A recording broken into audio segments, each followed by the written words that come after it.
آپ یہاں سے چلیں، میں گولی مار دوں گا، اللہ اکبر، آپ کو گولی مار دوں گا، اللہ اکبر، نکل جلدی سے، چلو پھر میرے نکل بھائی آ جاؤ اپنا۔ آپ نے بھی کسی نے آئندہ نہیں بیٹھنا، کوئی اس بدماش کے ساتھ بیٹھا اس سے میں علاج کروں گا۔ السلام علیکم۔ انسان اس سے دیکھیں پانچ سے کہاں پہنچ رہے ہیں، چلیے نکل یہاں سے، دفعہ ہو جائے۔ پورے ملک میں جہاں ملے اس کو کوڑے لگا جائے، اس بدماش کو، یہ خود کہتا ہے میں نے بہت ساری سازشیں کی ہیں۔ میری جوتی وہاں پڑی ہے۔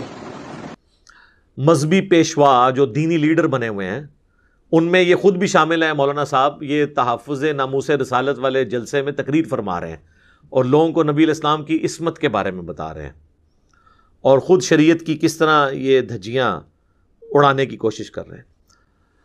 تو میرا خیال ہے پاکستانی ہسٹری میں اتنا بڑا سکینڈل پہلے کوئی اس طریقے سے ویڈیو میں آیا نہیں ہے۔ تو اگر ہمارے بڑے بڑے علماء اب بھی مجرمانہ خاموشی اختیار کریں گے یہ کہہ کے کہ جی اگر ہم اس پہ بات کی تو اس واقعے کو مشہوری مل جائے گی، یہ سب سے بڑا ٹوٹکا ہوتا ہے۔